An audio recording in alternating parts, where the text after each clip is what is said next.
many times have you ever spoken to your son about his overseas business dealings? I've never spoken to my son about his overseas business dealings. I have never discussed with my son or my brother or anyone else anything having to do with their businesses, period. And what I will do is the same thing we did in our administration. There will be an absolute wall between personal and private and the government. Do you stand by your statement that you did not discuss any of your son's overseas business dealings? Look, this is like the pieces of a jigsaw puzzle that are just coming together bit by bit.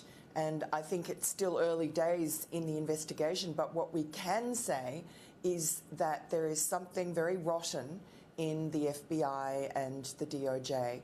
We're seeing from the IRS whistleblowers that US Attorney David Weiss's investigation that went on for 5 years in Delaware into Hunter Biden was stymied and obstructed all along the way.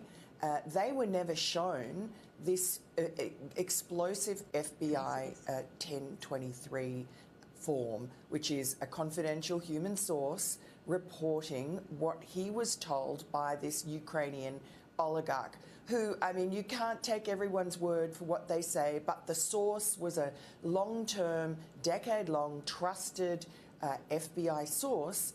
And so you would expect that the FBI would have investigated that when it first came to them in 2017, and then it was bolstered with another interview in mid-2020. And the Democrats are putting out that form was fully investigated and found to be, not credible by the US Attorney in Pittsburgh. That's not true. Bill Barr told the US Attorney to have a look for anything he could find that backed up some allegations that were coming in. They were flooding in, actually, in 2020 about Joe Biden and bribery. And Scott Brady got his team to look at it.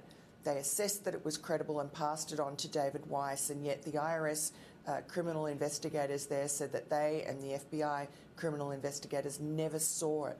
So that's, the scandal of the influence peddling scheme that Joe Biden has conducted during his vice presidency through his family that netted millions of dollars from China and Ukraine and Russia and so on. That's a big scandal. But I think even bigger than Watergate is the cover-up. There will be an absolute wall between personal and private and the government.